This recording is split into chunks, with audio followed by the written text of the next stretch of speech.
about you. You would have chosen a Okay, thank you for coming along tonight. So this is part of I'm doing my Cert 4 in training assessing, because you never know when you'll need another job. Might be sooner rather than later after this week, so let's get it happening.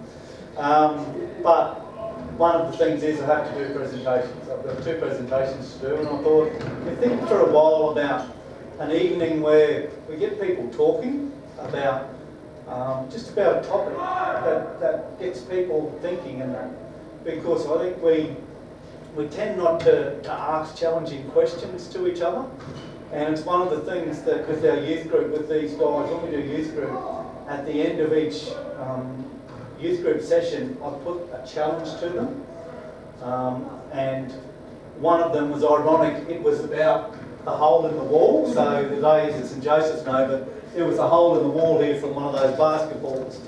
So on Sunday after youth group, I said to the boys, have you used the reason and excuse this week? And Darcy said, yeah. He said, I've used it quite a lot actually, you know, when I have to make a decision. And then he started laughing. He said, actually, when Dan put the hole in the wall, and he turned around and he said, oh no, what am I going to tell James? And the first thing Darcy did was point at him and say, no excuses. So we challenged them to do something. So this week their challenge is to find someone sitting alone at school and go up and have a conversation with them. I thought no better way to show them that, you know, you can't tell them to do something or do it yourself. So I thought, well, why don't we try and start something that maybe once a month we get together, have a topic that stirs people up a little bit, and then we can sit around and have a cup of tea or wine and debate it and talk about it. So with that in mind, I came up with this topic: what is the purpose of school? Is it to educate or to get a job? And I was remembering when I finished, well, when I went to school, I was offered an apprenticeship at the end of grade 10. But I didn't take it. I went on to grade 12. I actually repeated grade 12. So I did an extra 3 years of schooling to get the same job. So what was the point of those 2 years? And I actually spoke today to an educator who I respect, and he said, I can't come tonight, but I already know the answer. And I said, well, what is it? And he said, we educate people to educate. And Fiona said to me, what do you think parents would say? And I said, to get a job. Because is that why we send our kids to school? To get a job or to get an education? So I thought, well, let's have a talk about it. What is the purpose of school or an education? Now, I failed English at school. Since then, I've written a novel, 4 historical books, 2 poetry books, published a magazine for 2 years in this town, written for the Courier Mail, a national magazine, and the Northwest Star. But yet I failed English. So, back at school, I wanted to be a maths teacher or a sports journalist. That's what I wanted to be. Obviously I had some talent writing, and I used to do all the sports reports for the school magazine. If you ever go to Isa High or Spinifex, have a look in the 1981, 82, 83 Spinifex school year, and you'll see all my stories. And I took one in one day to my English teacher and I said, can you read this, please? So she read it, she got a couple of paragraphs in, and she said, why don't you write like this in school? And I said, because I'm not interested in anything that you're teaching me. Yeah. Which probably didn't help my marks, but at that time, hey Lindy. Hello, sorry, my apologies. That's okay. At that time, it was Shakespeare, Yeah. To Kill a Mockingbird, and all of that, and I just wasn't interested in that. Now, at this point, now I am, because I've got life experience, a broader experience of the world, and as you get older, you have this appetite to learn. And most adults do that. As you get older, you've got to learn. So now those classics of literature, like they appeal to me, but they didn't back then. So with the desires of being a teacher or a sports journalist, what path did I take? Became an electrician. You know? Get a trade, you'll never be out of a job. I didn't have the marks to be a teacher or a journalist. Simple as that. I didn't have the marks. Now, at a stage in my life where I'd like to do either of those things, life doesn't let me. You get a family, you have children, you have a mortgage, you have responsibilities. You just can't take time out of your life to take, teaching 6 weeks unpaid. So, at a time in my life when I'd like to do that, life doesn't allow that. However, the academic world looks at me and goes, with your life experience and knowledge, we'll let you study it.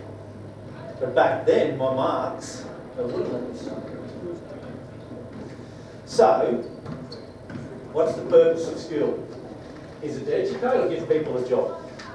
In America, the NBA basketball, they have a rule, it's a colloquial rule called one and done.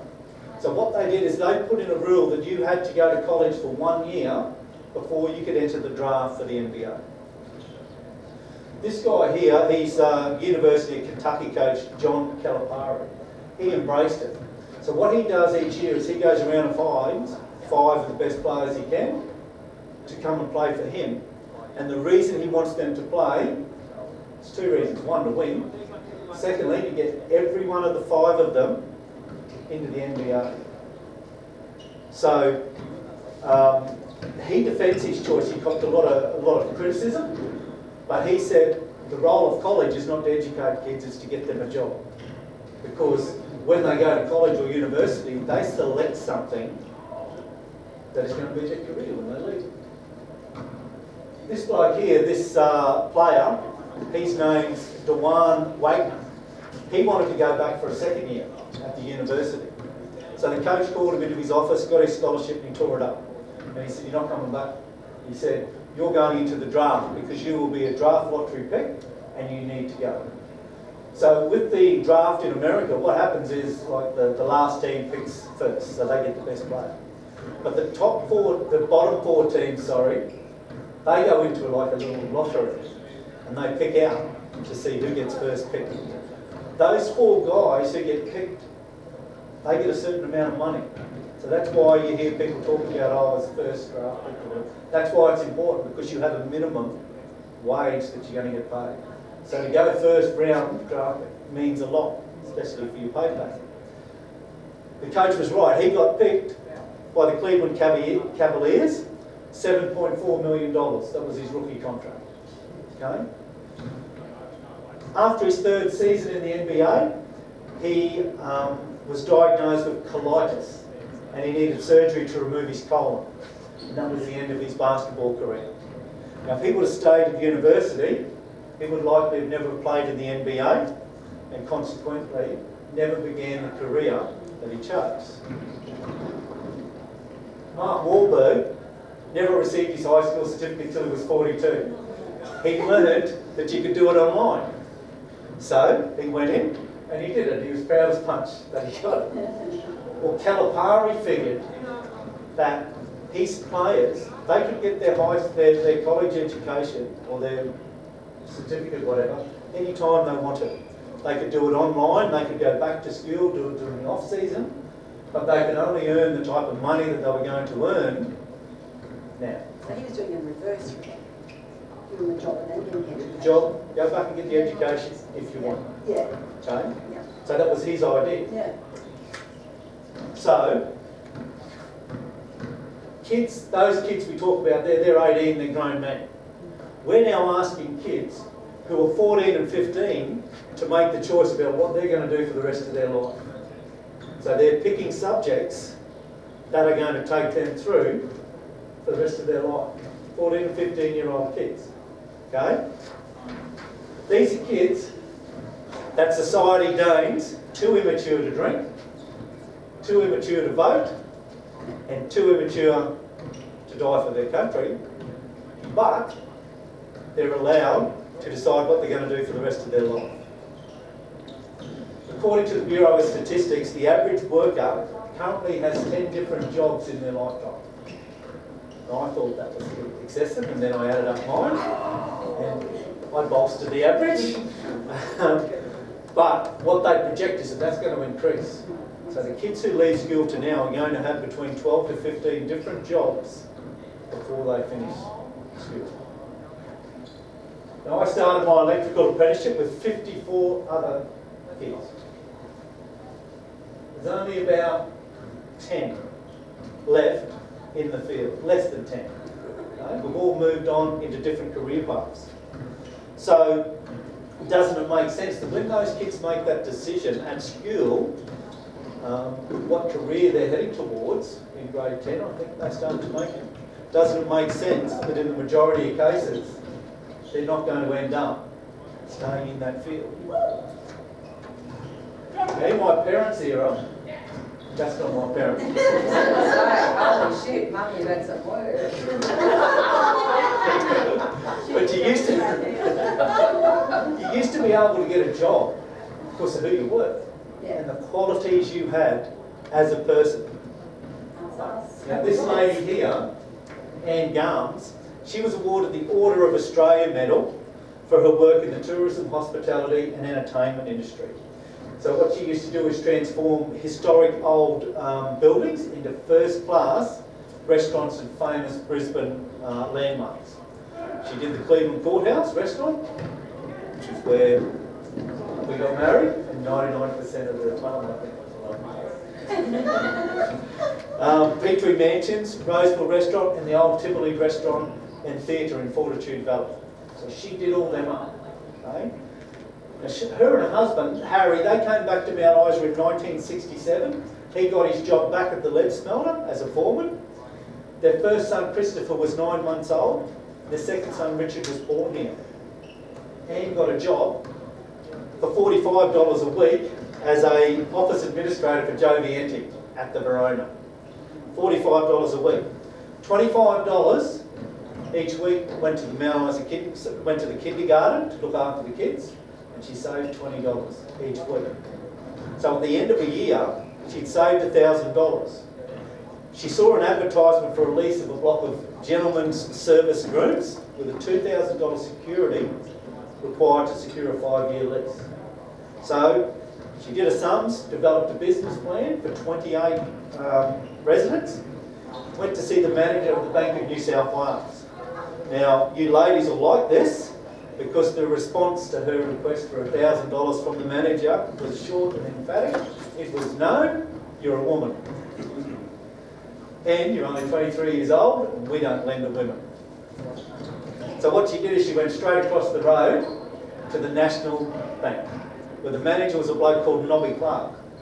And she went in and she put it to him, and his reply was, are you the young lady that's had her pram retreaded 4 times at Curly Dance? And she said, yes, how do you know? He said, everybody in town knows that you walk from Town View to the mine site to drop your kids off at kindergarten every day before you go to work at the Verona. He said, I'll give you $1,000 of the week, $1,000 every day of the week. So he gave her the $1,000, the rest is history. Now, if you're wondering what sort of bloke was Nobby Clark became the CEO of the National Bank in Australia. So today, if you want a job, you have to get a qualification. Well, what's the qualification mean? Does it mean you can do the job, or does it mean that you've passed the test? Okay? This doesn't apply to anyone here, but there are teachers who have teachers. There are teachers who have teachers' degrees, and they can't teach. Okay? Now, before you think I'm criticising teachers, there's doctors who have got doctor's degrees that you wouldn't let touch you with a 10-foot pole. Okay?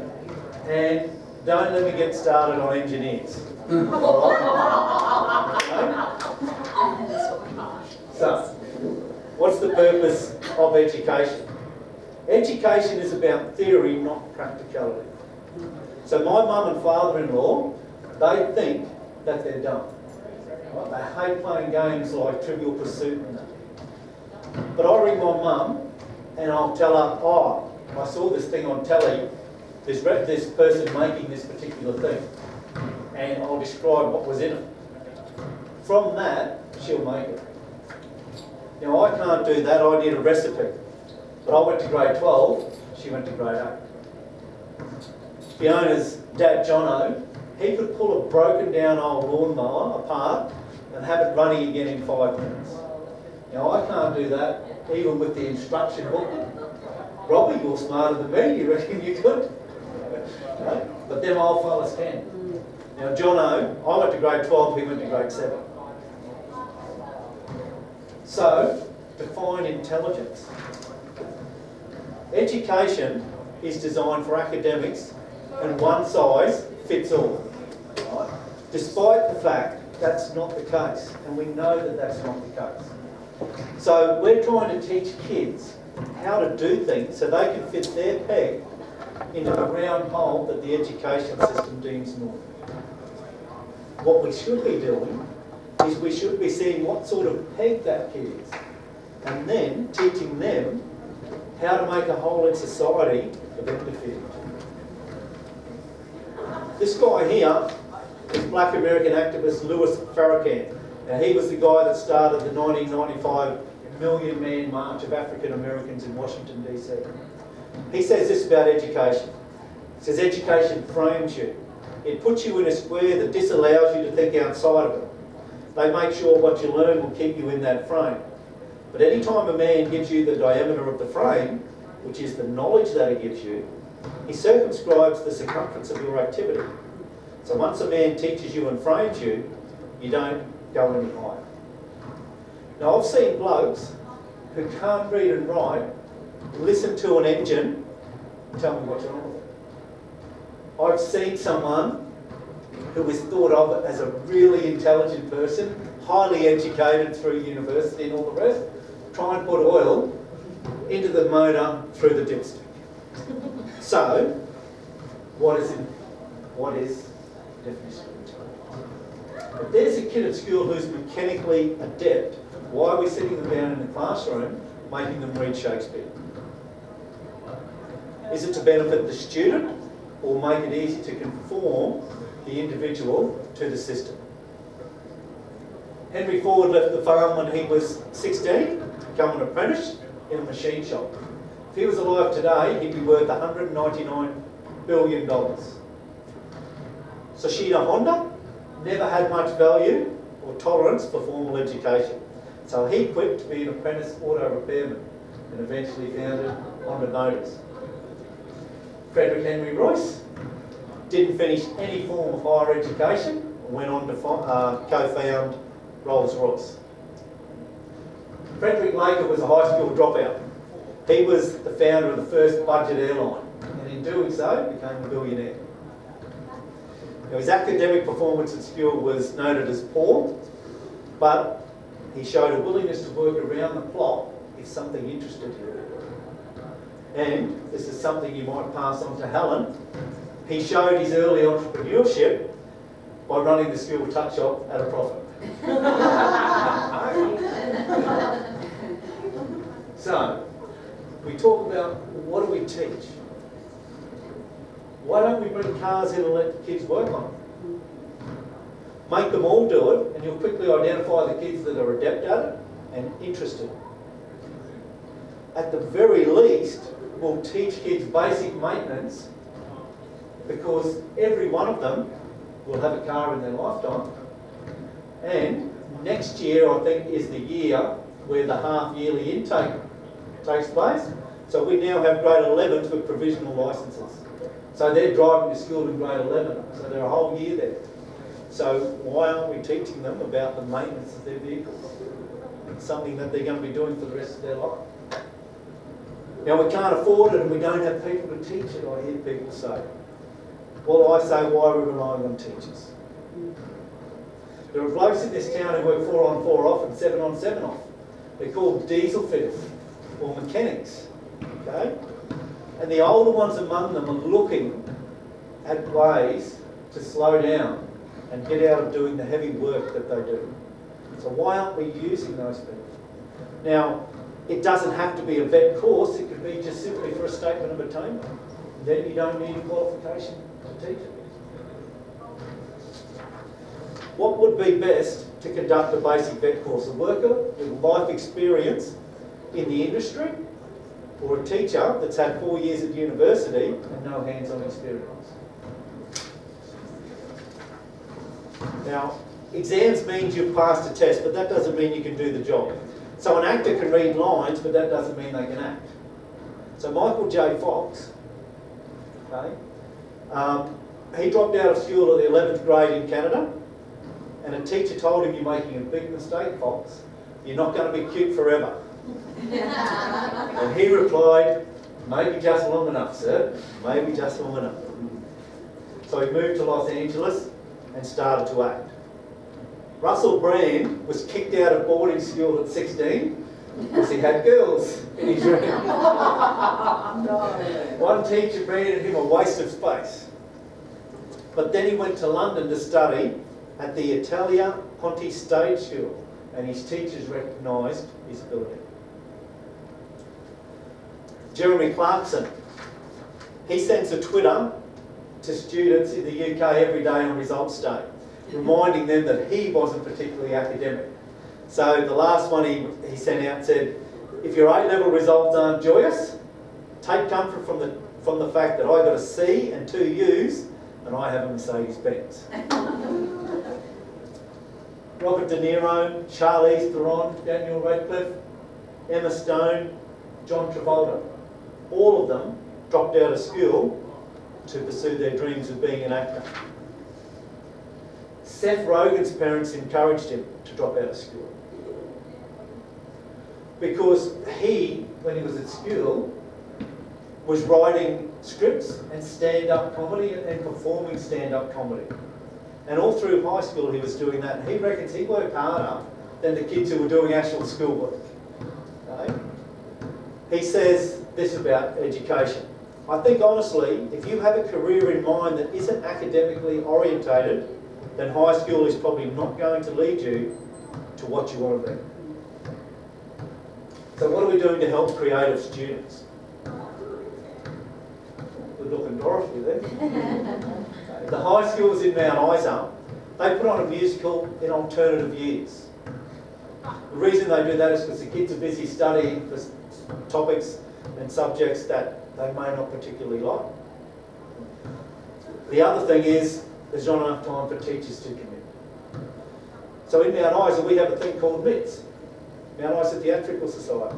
They put on 4 performances a year and would likely do a lot more if they had the people to do so. So why aren't we using them? May require students doing classes outside of school hours under the tutelage of adults outside the school. Again, potentially a vet subject. What about music?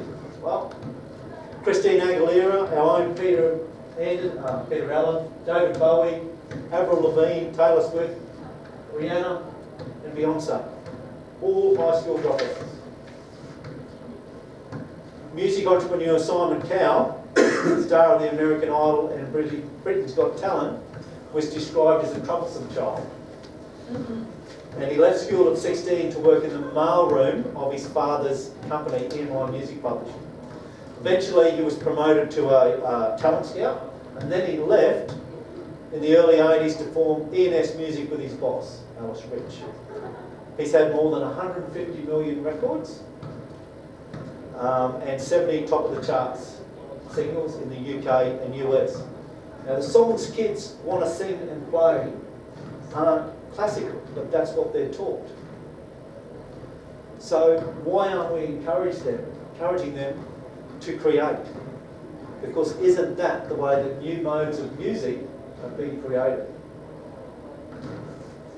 Albert Einstein dropped out of school at the age of 15. A year later, he failed the entrance exam to the prestigious Swiss Federal Institute of Technology. So it took Einstein a few years to discover that his talent wasn't in mathematics, but it was in physics. These days, sport is a career. Usain Bolt began at 15, okay? He earned $24.2 million annually. Only $200,000 of that came from competing. The rest was endorsements, which blew me away. Roger Federer battled home sickness because he left school when he was 14. His annual salary is now $71.5 million. Tony Hawk stepped on an old scratched up skateboard at the age of 9, turned professional at the age of 14. Instead of going to college, he started a skateboard company. And then he branched into skating apparel, and today's worth about 120 million. And yet, today, we're diluting sport in our schools. And this is at a time when women's sport is becoming professional and semi-professional, which would allow students to pay for their higher education. So they could play a sport they love and earn money instead of going and doing a job that they don't particularly like. So the purpose of self-education, life education. Jim Rohn, right on the left, he's the pioneer of the self-help industry, and he's Anthony Robbins' mentor. Now, Rohn is an entrepreneur, author, and motivational speaker. He left college after just 1 year, and according to him, formal education will make you a living, self-education will make you a fortune. Robbins himself did not go to university, but he still managed to become head and shoulders above all the other life coaches within the self-help industry. Talk about billionaires. About 3 of 10 billionaires around the world don't have a bachelor's degree. So Bill Gates, Microsoft co-founder, he doesn't. David Karp, founder of the blog site Tumblr, he dropped out of school when he was 16. Sir Richard Branson struggled with dyslexia, dropped out of school when he was 16. Ray Kroc dropped out of high school and later founded McDonald's. British politician Sir John Major is yet another successful person who quit school to look for a job, and he became Prime Minister of the UK for 8 years.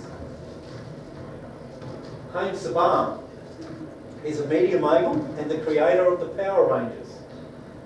He was a troublemaker in school, and his principal told him, "You're not cut out for academic studies, you're cut out for making money."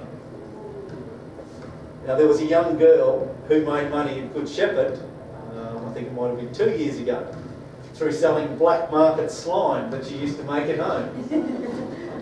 Maybe we should be teaching her how to develop business ideas. So, in summing up, our curriculum is established to turn kids into a society of automated.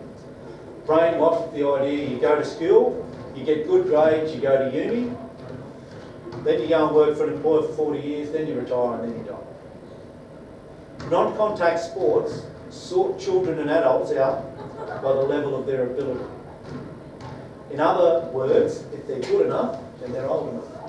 But we don't do that in school. We make them progress at the same pace, to the detriment of those at the top and those at the bottom. And the needs of students, I believe, should dictate what schools teach, not the needs of the academics within the school. If there's one student in school who wants to learn about a topic, it won't be taught, because it will require one teacher, and that's just not cost effective. On the other end of the scale though, there may be enough students for a topic, but no teacher, which is something Good Shepherd's finding out about for next year. Right? But, so the subject's not available. But the technology is there to allow both the above problems to be solved. So why aren't we using it? Nothing will ever beat face-to-face training and teaching. You can't beat that, okay? But kids have already embraced technology, right? And they're already using it to learn. Because I know some of the stuff they do, and I know where they learn it from, okay? And they will show me how to do things, and I say, how'd you learn that? And they learn it off the internet. That's how they learn, through technology.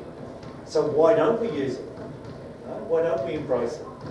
Because they find it interesting, and they love doing it.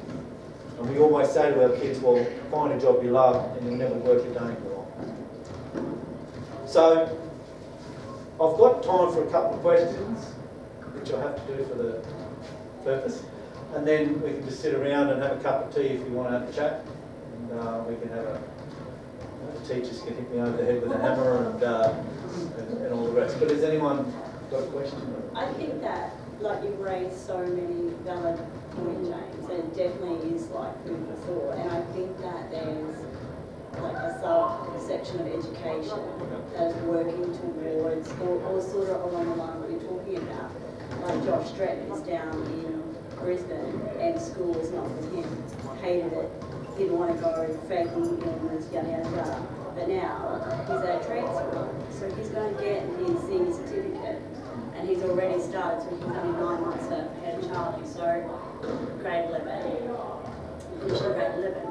So he goes to his trade school and he does maths, English, science, I think. So he does the basics, and he has to be passing that, and then he's trying all different trades. And so now going into grade 11, he's locked in that he wants to be an electrician, and he's got a pathway. He knows that he's going to be lucky, that he wants to go on to instruments after lucky, and then a made students course, and the rest of the whole world is going to slip him into like they've got a pathway to like an engineering thing. So I think that the old theory, or maybe here in ours, although we are working towards the trades and Shepherd, but I think it's like it's not like that there is like there like is, there and are I think the vet hopefully starting, you know. the vet side of things is recognised. Yeah. But if you look at vet, and anybody who's involved in vet, there's literacy,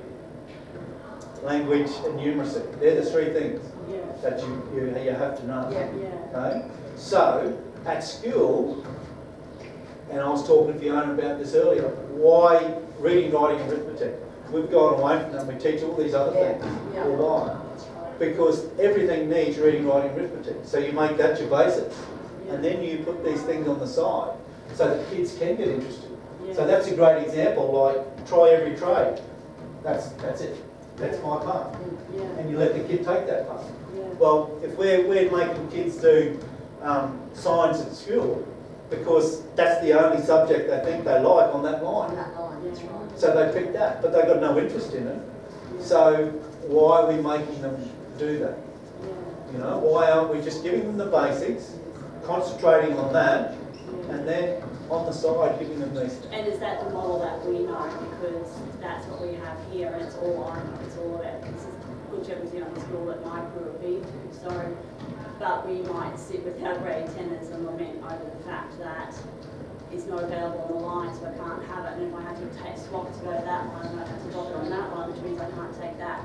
I'm not sure if that's a problem that is like local to us because we're a small school. So that happens everywhere. Sometimes the kids in big schools get more opportunities of things online over what we get. Yeah, I think they get more choices of things. However, there's only like a finite amount of subjects that you can take. So you have to timetable it in, so.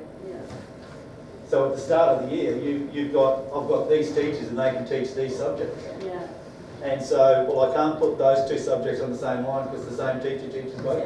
Yeah. I suppose I thought that was a local problem because we're a small school and we mightn't have as many staff as we need, but at a bigger school, that has more access to more staff. That's a statewide problem. It's a problem, and that's where I think of our curriculum, and I'm naive because I think this isn't going to work, but I say, well, why can't we make it work?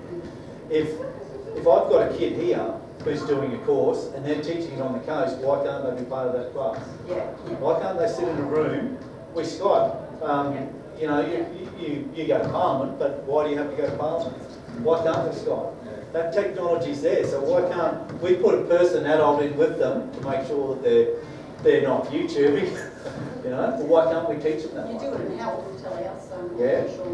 And the other thing that helps, Julie, is I think of these kids with their sport, right? And I think, okay, before we go to quizzing or before we go to a state championship, then why couldn't we send them over to the coast and they could, let's say touch, Gian Guerra knows Mount Isa, friend of Mount Isa, he's at Iggy Park. Why couldn't we send our boys over there for a week to go to their school and be involved in his touch program School exchange. to learn? Exactly.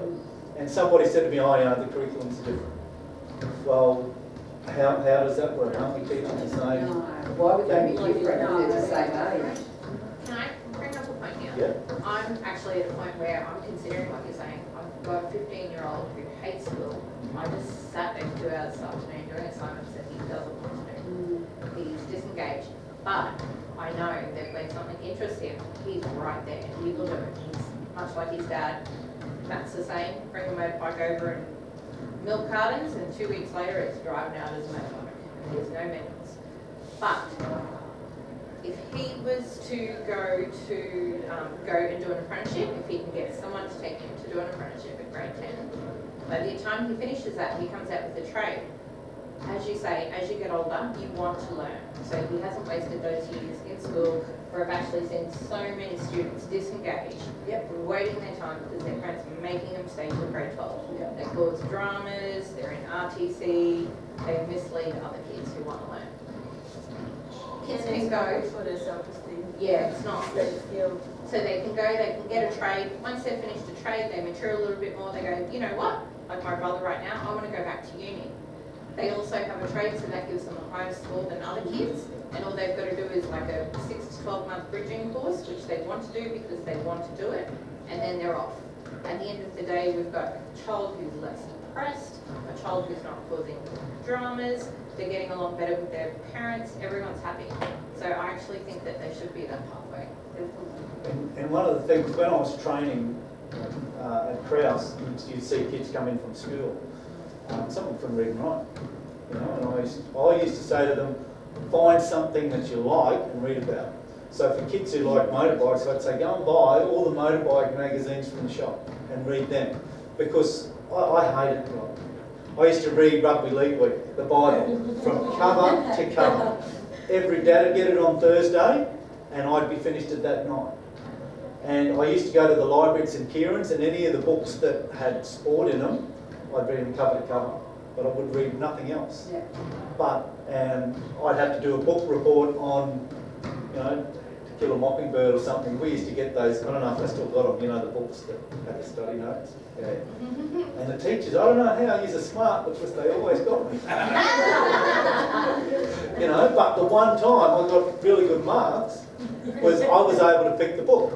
And I picked a book called Moscow 5000, which was about a 5,000 metre race that they made into a movie down the line. And I got good marks because I read the book. I never read any other books, you know. So it's about finding things that they're interested in. All they need, English, maths. And I agree, they do need those literacy skills, but in 11 and 12, you're not learning anything unless you're going to uni. Like, if they don't learn anything extra, apart from the basic literacy and numeracy skills, they should know it by grade 10. If they're not haven't got it by grade 10, they have no interest in learning it. And unless you're going to uni, then they're not gaining anything from the English and maths classes, and I know because I've been in them.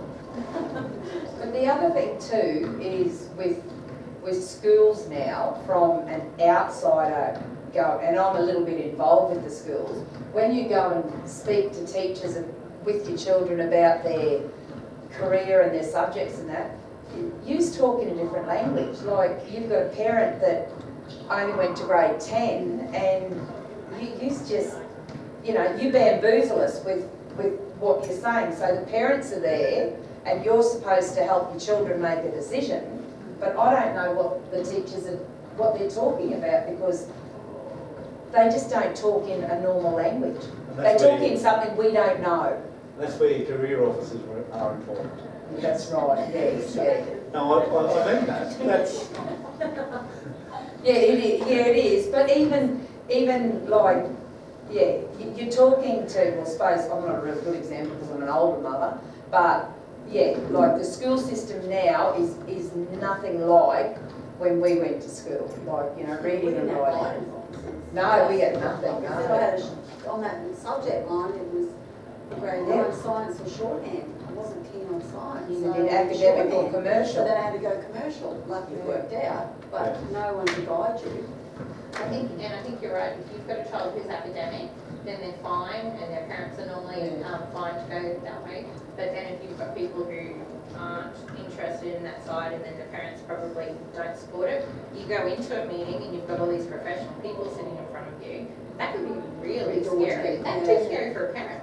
I was scared sitting with an old lady for the boys, you know, what was it, prep interview.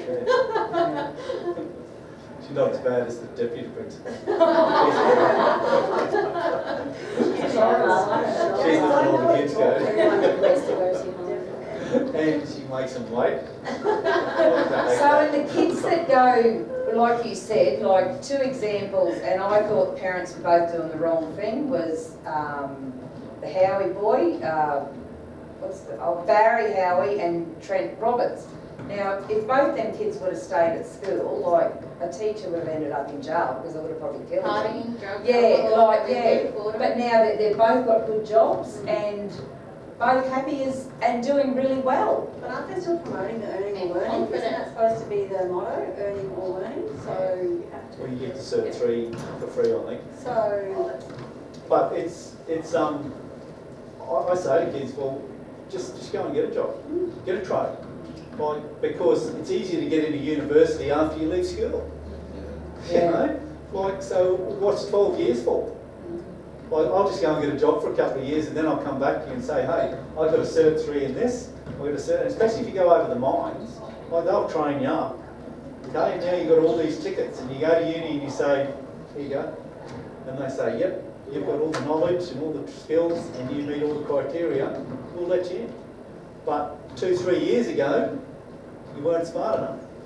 It just that doesn't make sense, you know? And like 2 to 3 years, and look, I can't speak for girls, like, because I'm not a girl. But for blokes, we don't mature. We're immature. Actually, you're a bit outnumbered.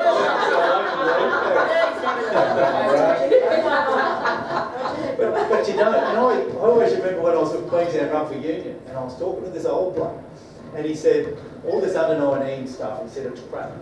He said, these kids, he said, they'll go out and party. And he said, then they might get to 21, 22 and think, hey, there's a career here. And then they get serious. But the rugby union know-it-alls are looking at them and going, well, they weren't a star at 16, so they're no good. Yeah. Now, we're going back, and we're going, now the AFL, especially in their draft, they're going back and they're getting the older blokes from the country league because they know all this experience and ability, and they're getting them in. And I think it was Podsiadly from Geelong, won 2 or 3 premierships.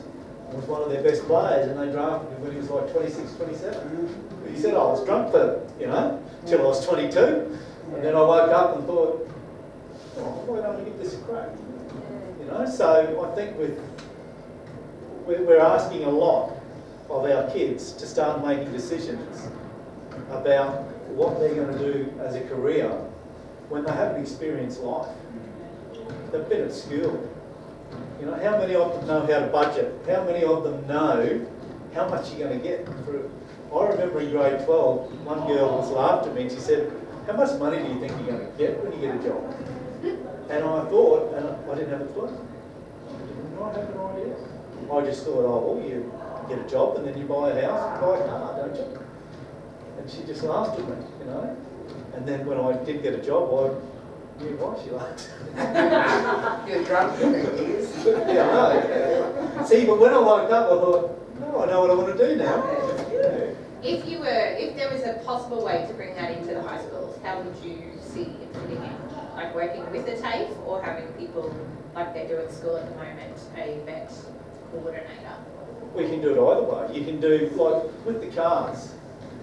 Like, what does everyone do in their life?